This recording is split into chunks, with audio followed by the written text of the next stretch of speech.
കേന്ദ്ര സർക്കാരിനെതിരെ നിരന്തരം കുറ്റം പറയുന്ന സംസ്ഥാന സർക്കാർ ഇവിടെയൊന്നും കിട്ടിയില്ല, ഇവിടെയൊന്നും കണ്ടില്ല എന്ന് പറഞ്ഞുകൊണ്ട് കേരളം കേന്ദ്രത്തിനെതിരെ സുപ്രീം കോടതിയിലും എത്തി പലവട്ടം. ഇപ്പോൾ ഇതാ കേരളത്തിന്റെ കള്ളക്കണക്കുകൾ ഒന്നൊന്നായി പുറത്തുവിടുകയാണോ മാധ്യമങ്ങൾ എന്നാണ് പ്രതിപക്ഷവും സോഷ്യൽ മീഡിയയും തന്നെ ചോദിക്കുന്നത്. കാര്യം, കേന്ദ്രത്തിനെതിരെ ഒരു വശത്ത് കേരളത്തിന്റെ സമരം, മറുവശത്ത് താമസത്തിന് ചെലവ് 1.5 ലക്ഷത്തോളം, KV തോമസിനും സമ്പത്തിനുമായി ചിലവായ തുകയും പുറത്തുവിട്ടുകൊണ്ട് മാധ്യമങ്ങൾ സർക്കാരിന് നേരെ വീണ്ടും ചോദ്യങ്ങൾ ഉയർത്തിയിരിക്കുകയാണ്. കേന്ദ്ര സർക്കാരിന്റെ സാമ്പത്തിക ഉപരോധത്തിനെതിരെ സംസ്ഥാന സർക്കാരിന്റെ നേതൃത്വത്തിൽ ഡൽഹിയിൽ നടത്തിയ സമരത്തിൽ സംസ്ഥാന സർക്കാർ പ്രതിനിധികൾക്ക് താമസത്തിനായി ചിലവായത് 1.5 ലക്ഷത്തോളം രൂപ.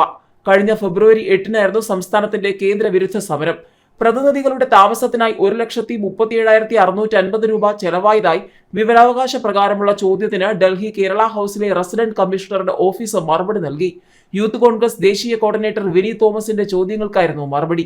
എന്നാൽ സമരത്തിന് ആകെ ചെലവായ തുക എത്ര, ജന്തർ മന്ദറിൽ ഒരുക്കിയ സമരപന്തലിന് എത്ര രൂപയായി തുടങ്ങിയ ചോദ്യങ്ങൾക്ക് മറുപടി നൽകാൻ അധികൃതർ തയ്യാറായിട്ടില്ല എന്നും ആക്ഷേപമുണ്ട്. സമരത്തിനെത്തുന്ന മന്ത്രിമാർ ഉൾപ്പെടെയുള്ളവർ വിമാനക്കൂലി സ്വന്തം ചെലവിൽ വഹിക്കുമെന്ന് നേരത്തെ സർക്കാർ അറിയിച്ചിരുന്നു. അതേസമയം കേരള ഹൌസിൽ ഉൾക്കൊള്ളാവുന്നതിലധികം പ്രതിനിധികൾ ഉണ്ടായിരുന്നുവെന്നും പുറത്തും താമസ സൗകര്യം കണ്ടെത്തി പ്രതിനിധികളെ താമസിപ്പിക്കേണ്ടി വന്നതിനാലാകാം ഇത്രയും തുക ചിലവായതെന്ന് മുൻമന്ത്രി അഹമ്മദ് ദേവർകോവിൽ പ്രമുഖ മാധ്യമത്തോട് പറഞ്ഞിരിക്കുകയാണ്. അതേസമയം കേന്ദ്ര സഹായങ്ങൾ നേടിയെടുക്കാൻ കേരള സർക്കാരിന്റെ പ്രത്യേക പ്രതിനിധിയായി ഡൽഹിയിൽ പ്രവർത്തിച്ച സമ്പത്ത്, കേരള സർക്കാരിന്റെ ഓഫീസർ ഓൺ സ്പെഷ്യൽ ഡ്യൂട്ടി ചുമതല വഹിച്ചിരുന്ന വേണു രാജാമണി, ഇപ്പോഴത്തെ ഡൽഹിയിലെ പ്രത്യേക പ്രതിനിധിയായ KV തോമസ് എന്നിവരുടെ പ്രവർത്തനം മൂലം സംസ്ഥാന സർക്കാരിനുണ്ടായ സാമ്പത്തിക നേട്ടങ്ങൾ എന്തെല്ലാം എന്ന ചോദ്യത്തിന് ഉത്തരമില്ല എന്നാണ് കേരള ഹൌസിന്റെ മറുപടി. എന്ന ചോദ്യത്തിന് ലഭ്യമല്ല എന്നാണ് കേരള ഹൌസിന്റെ മറുപടി.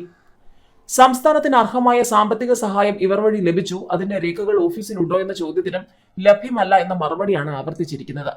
76 ലക്ഷത്തോളം രൂപയാണ് പ്രവർത്തനങ്ങൾക്കായി ചെലവാക്കിയത്. അതായത് KV തോമസിന്റെയും സമ്പത്തിന്റെയും. വേണു രാജാമണിയുടെ ഓഫീസ് സംബന്ധമായ വിശദാംശങ്ങൾ അപേക്ഷകർ നൽകാൻ കേരള ഹൌസിലെ കൺട്രോളർ ഓഫീസിലെ പബ്ലിക് ഇൻഫർമേഷൻ ഓഫീസർക്ക് കൈമാറി. കേരള ഹൌസിൽ നോൺ ഗസറ്റഡ് റാങ്കിലുള്ള ഉദ്യോഗസ്ഥരെ ഗസറ്റഡ് റാങ്കിലേക്ക് ഉയർത്തിയത് അടുത്തിടെ വലിയ വിവാദങ്ങൾക്ക് വഴിവെച്ചിരുന്നു. ഏതൊക്കെ പദവിയിൽ ഇരിക്കുന്നവരെയാണ് ഇത്തരത്തിൽ ഉയർത്തിയതെന്ന ചോദ്യത്തിന് ഉത്തരം ലഭ്യമല്ല എന്നാണ് പറയുന്നത്. നിയമനം നടത്തിയത് എപ്രകാരമാണ്? കേരള സർവീസ് ചട്ടം അനുസരിച്ച് നിയമാനുസൃതമായ രീതിയിലാണോ നിയമനം നടത്തിയത്?